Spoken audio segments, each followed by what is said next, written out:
Hello and welcome to A View from the South Downs. My name is Chris. I am with John and Martin. and today we're going to be discussing a variety of topics. Introducing the podcast, we're going to be first talking about our favourite trees. Yes. And then probably moving on to, as it is December the 6th. Yes. Flipping heck, this year's gone very quickly. quick. Yes. We're going to talk about Christmas trees and then probably moving on to, well, whatever takes our fancy. Yes. And then I think a feature that we'd like to introduce to a lot of our podcasts is probably introducing you, the listeners, to a person that has influenced us and what we think about the world and environment as we know. More of that later, but first, John, Yes. what is your favourite tree? Well, my favourite tree. I think, as an ecologist student studying for it, and as I've done, had the practical side to it and identification of species and all this malarkey.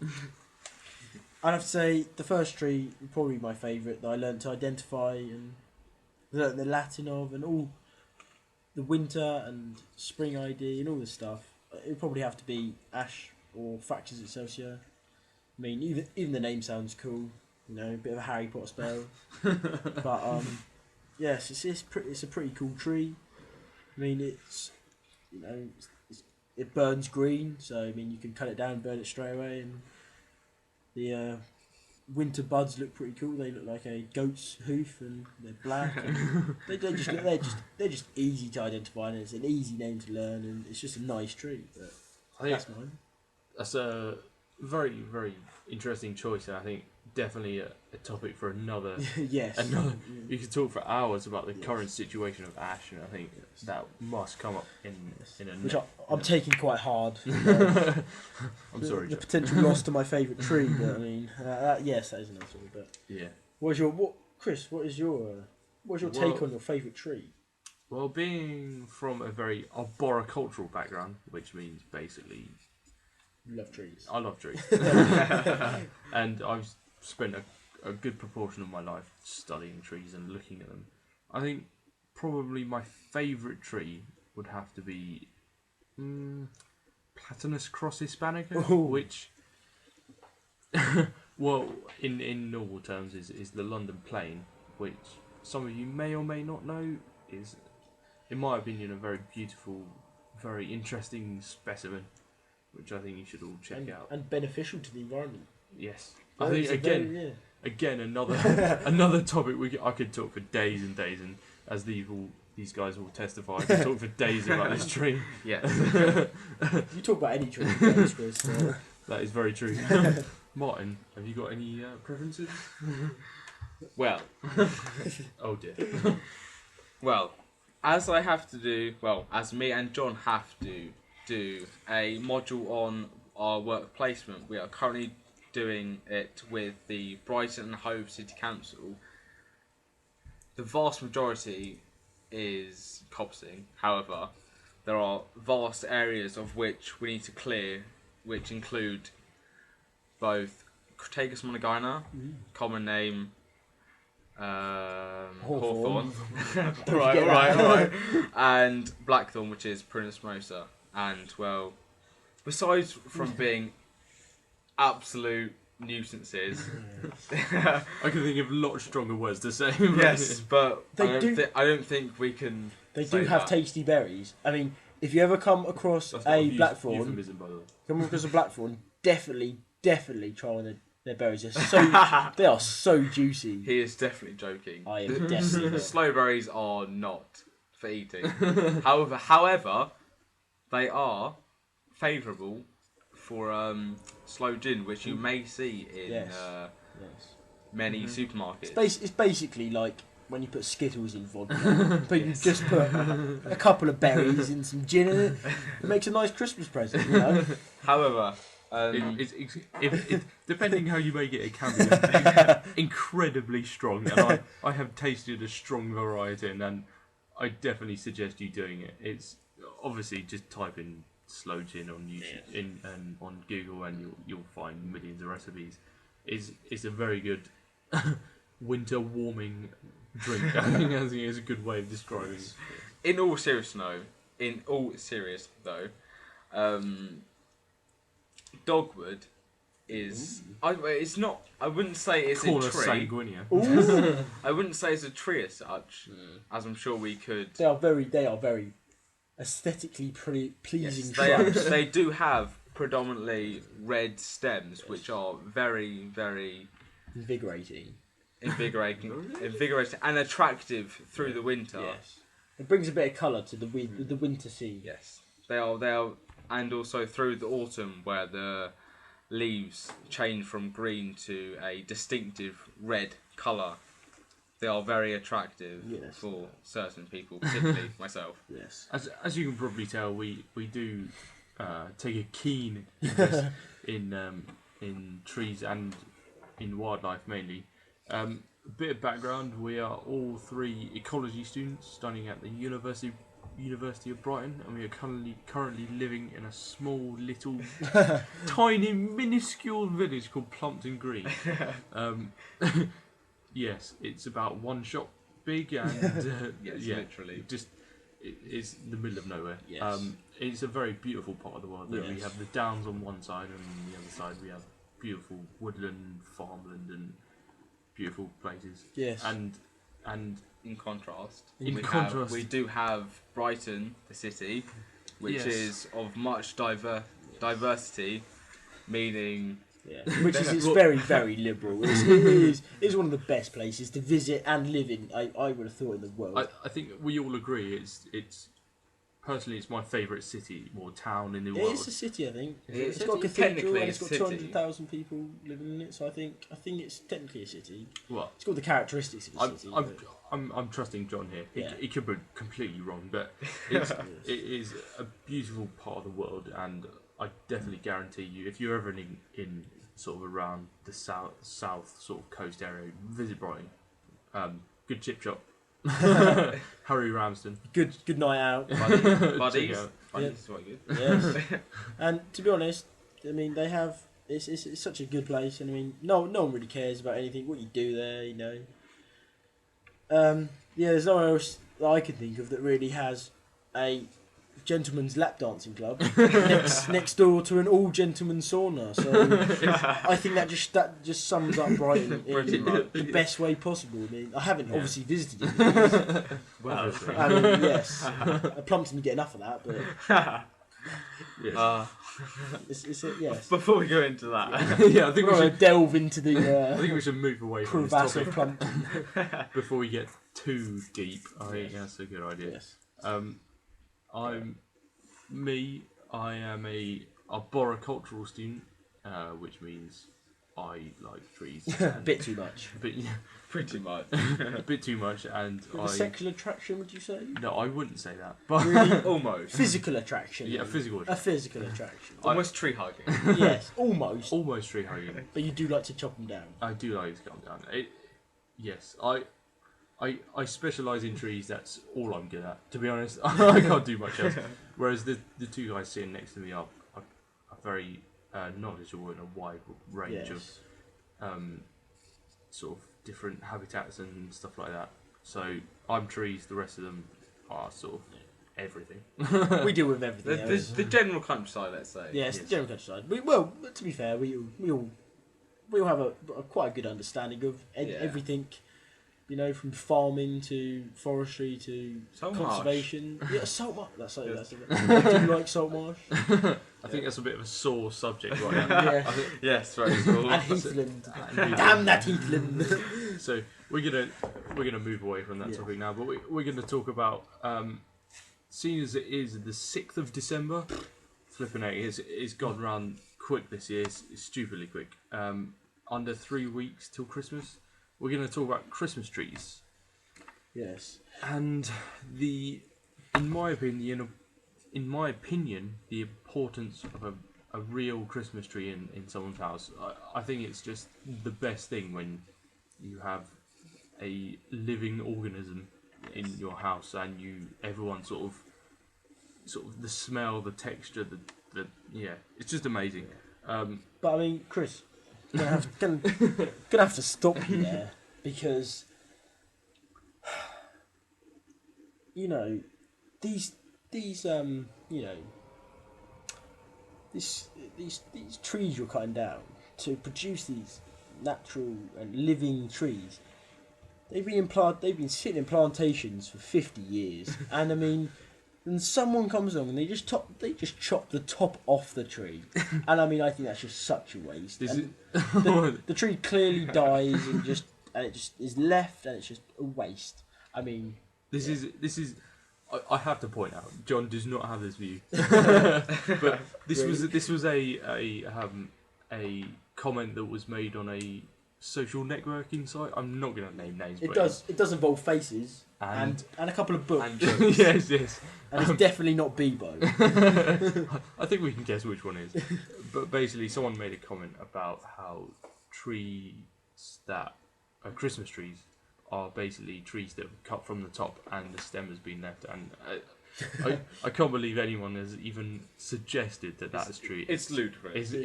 It's unbelievable. And well, if you want to explain, Chris, and enlighten me and the listeners on how exactly that it is done. Basically, a Christmas tree plantation is where a species is planted in different blocks around areas and then obviously cut down when they've reached a certain height. Usually 6 or 7, 8 foot is usually the standard height for a Christmas tree. What's the normal species? Well, what would you say? Generally. Like a generalist species that a general species for Christmas trees probably Picea aves, which is usually the sort of Norway spruce. Norway spruce, yes. Which is like the general species that the people have. There's obviously loads of different. I've even seen Scots pine being used, which is a bit weird. A bit weird in my opinion, yes. But I've seen it in my opinion. In my opinion, that's pretty rubbish. But yeah, Christmas trees, in my opinion, is one of the greatest things. Like spending 20 quid a year is, to some people it might be a lot, but it is like it's once a year. It's a special occasion. Yeah. You're not buying a new tree every month. You're buying one once a year, and you can also buy one that you can plant after the first year and keep for the next year. And it's just a much more viable option than if you don't want to buy a new tree every year. But yeah, it's entirely worthwhile. I mean, people argue that because the needles drop on the floor, and I don't know. That's one of the main problems that people have is that they make a slight mess on the floor. Really, do people really care that much? It's just everyone's got a vacuum cleaner. Exactly. You can just hoover them up and it's fine. Yeah, and the thing is at the weekend I was putting up an artificial tree, and as I was putting it up, the artificial needles came off and dropped on the floor just as much as I would have thought. You just can't win, can you? You can't win. You can't win. And I mean, also, as I believe Chris will tell you, that you can actually make use of the needles, and you can actually make them into a rather nice tea, I believe. But I've never tried it, and I probably wouldn't advise it. But I mean, I have heard that. There's not the satisfaction that you get from putting Christmas decorations onto your tree when it's a real living organism. When you're instead putting it onto an artificial tree, which is it's so incredibly artificial that you have to lift down the branches and then put the ornaments on. It completely diminishes from the whole Christmas feeling. Yes. I mean, while we're on the subject, I'd like to share a few tips I've sort of gathered over a few years when using a real Christmas tree for in house sort of decoration. Never put it too close to a radiator, because too much heat it scorches the needles, and that could cause even greater loss of the needles. And also a couple of tablespoons of sugar into the water that the tree is sat in. This allows the tree to not going too far into the scientific details. Yes, we don't want to bore the people out there. Is to bring up more sort of sugar into the tree, and so they're able to look after their needles and keep them on for longer. But yeah, sort of having trees is, there's been so many pieces of research into them and how they sort of look after affect people. Affect people, whether it be looking after them when they're ill, when they're depressed, just the whole feel of tree and sort of the environment. It cleans the air. They're just the most amazing things.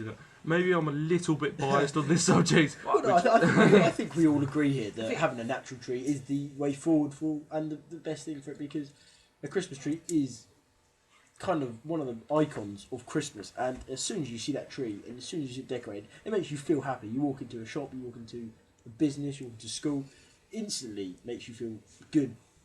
Yeah, and it makes you happy. Like, I'm sorry to interrupt, but I mean, that's all right. When you buy, well, yeah, I say buy a Christmas tree.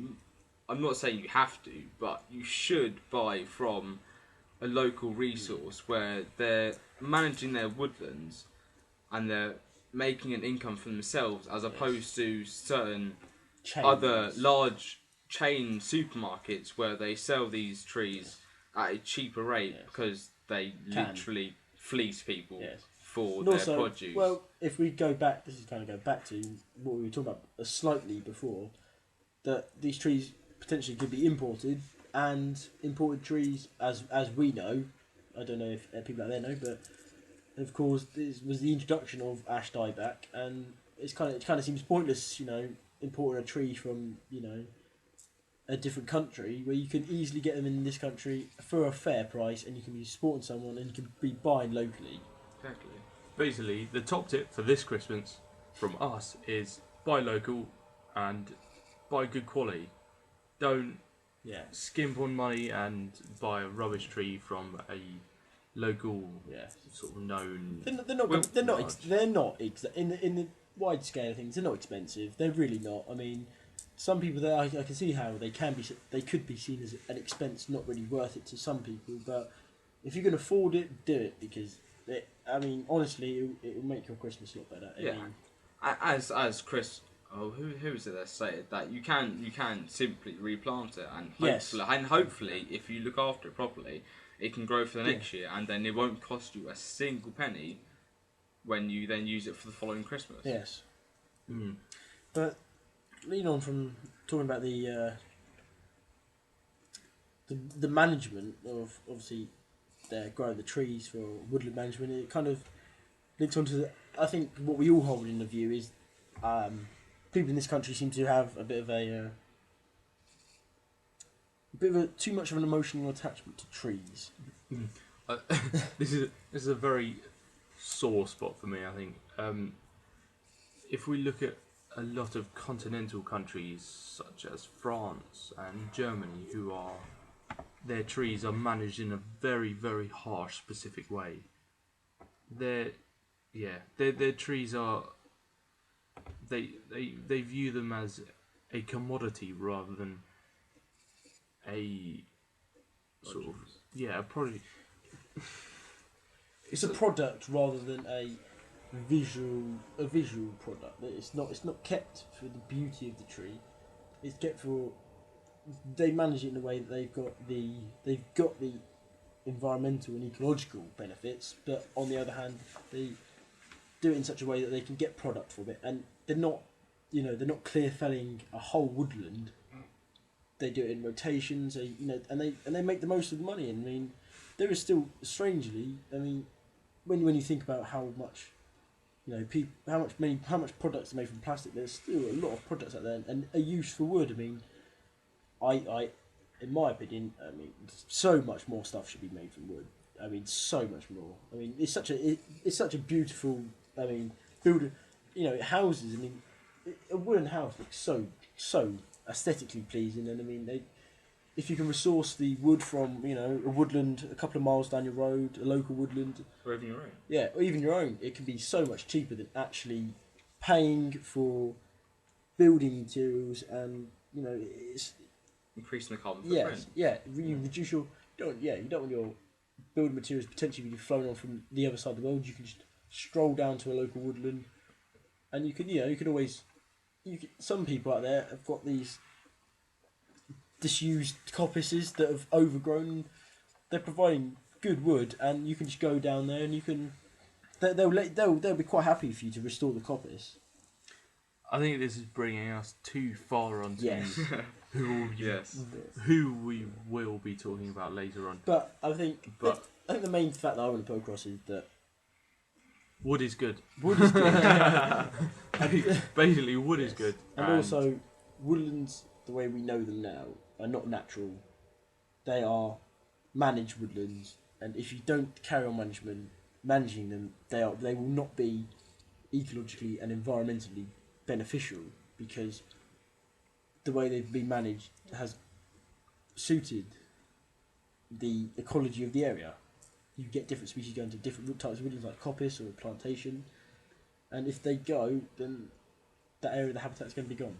So yeah, this is a subject we're very, very keen on. Yes. Yeah, we are keen beans. we have and we will talk for hours and hours and hours and hours on how wood and trees are such a valuable resource currently in the wider environment of the UK. Although the majority of people do not see this. Yes. Although they should be enlightened as to how important that these are for us in the long run. Yeah, the price of wood at the moment, is minuscule. It's utterly minuscule. It's almost farcical how cheap wood is at the moment, which is a terrible shame, because people are producing things out of this very unnatural substance that sort of cannot be recycled, and it cannot biodegrade as fast and as But again, we're moving on to a subject Yes. which can be talked about on hours and hours, which we will definitely cover in another topic in another time. But yeah, I think we should move on to the part of the podcast where we want to introduce somebody who has influenced us or had an impact on our studies so far and our way of thinking, and so I think this week, as the first one, will be a great introduction into the world of sort of woodland management for you guys. Would be a guy called Ben Law. This guy has been very prominent in the sort of woodland Sustainable woodland management. Yeah, sustainable woodland management in the UK for many years now. He's written many books, including The Woodland Year, which is a very good book. I've read it and it's amazing. I definitely recommend it. A book called The Woodland Way, and he's basically revolutionised the way we think about woodlands, and he has not only taught us that we should start looking at previous ways of managing old woodlands, but also how to keep it sustainable. Yes. And how you can make a living from it. And how you can make housing, and I mean, he became, I think, into the public eye from the show on Channel 4 of Grand Designs, where he built his own house out of a woodland that he lives on, and he sourced all his own wood, and he's living in his house now. And I mean, if you haven't seen it, I'd recommend watching it. It's just an incredible thing to be able to do. And I'm sure you can find it somewhere on the internet. I think YouTube or 4OD, either or. I don't know about you guys, but I think it's an absolutely magnificently beautiful house. Like he's created in such a magnificent setting, just from all the things he's sourced from himself. I think it's safe to say that we all kind of idolise and have a bit too much love for Ben Law. We have a slight soft spot, as it were. Quite fancy to it. It's just the thing is, he's not only constructed his own house, but he's also helping the ecology of of the woodland that he owns, and also he's encouraging the education of people around the same area, but well, not just the same area, but across the county. Mhm. Like he's encouraged people to volunteer with him over, I think it's a year, isn't it? I think it is. Yeah, Yeah. he does like I think I'm pretty sure they're free Programs. courses. Some of them Yeah. are free courses. If you go and stay with him and help him do work, he kind of offsets the cost by teaching you, by you helping out. But I mean, yeah. some things, he's just a genuinely nice guy. I mean, we had the benefit of having a talk from him, which was very, very useful.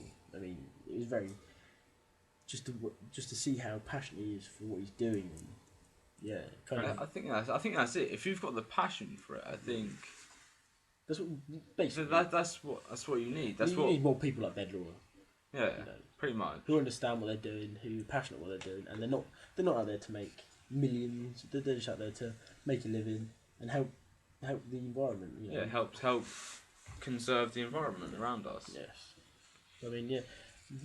He does so many things. Like, I mean, what we said before. Like, he obviously resources, like building materials. He started with charcoal and all this stuff. But I think one of the best things he does is where he grows mushrooms, and especially the Japanese shiitake mushroom, which is I mean, Funny name. yes, it's a rather funny name. But, I'm sorry. Yeah. but yes, it just shows the Ingenuity. ingenuity he uses. and Yes. and variety of things you can.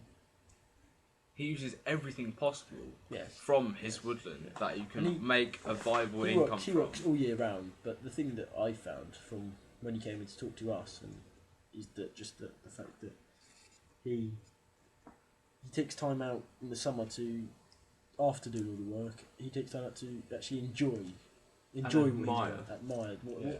just nature, just bluebells and all, Yeah. all the field layer coming up. He knows what he's on about. He's a very intelligent and down to earth kind of guy. I think he is like the guy that sort of pretty much brought the sort of old techniques and the old resources that we have been told about, and he's brought them into the sort of the modern world. Yes. And sort of used modern techniques, but carried on these things like coppicing of Yeah. And I think that his Channel 4 documentary really, being on Grand Design, really did help push forward beginning to show people, because in my opinion, It's almost like a revolution. I think that quite what we learn where we are, I think in a sense compared to other universities that teach ecology and stuff like that, is that we live on a campus which has woodlands, and you go out and it's a very practical course, and it's just you kind of, I don't really know, like you get to appreciate. Yeah, you sort of get the feeling. You get the feeling, and like the sentimental feeling from it all, don't you? Yes, you get to witness the sort of things that he does, and like by coppicing areas, and then come back a year later and you can see it's grown, and you can basically check that guy out. We all love him. I'm pretty sure you will, because he is an absolute legend in this sort of field of woodland ecology and stuff. As you can tell from this sort of small half an hour chat, we have hundreds of topics A we lot can to talk about. talk about. I do hope we're interesting. And I hope this hasn't been a waste of your time listening to it. If there are any input that you'd like to say, any leave questions, a comment or email or whatever. Yes. Just let us know. And hopefully may have a Twitter page, but I mean we'll see how this first podcast goes, and if it's successful, we you never know. if it falls flat on its face and we get one view, I mean we probably We don't care. We'll keep doing them. Yeah. We will talk about this shit for hours. We and do hours anyway. and hours. Yeah, let's be honest. we just this is pretty much just the conversation we'll have without recording. For one day we'll do it and see how it goes. But Yeah. So I'd like to thank you for joining us, yeah, and I hope you enjoyed it, and we will see you next time Yes. for A View from the Downs. The View from the Downs. Thank you very much. Thank you.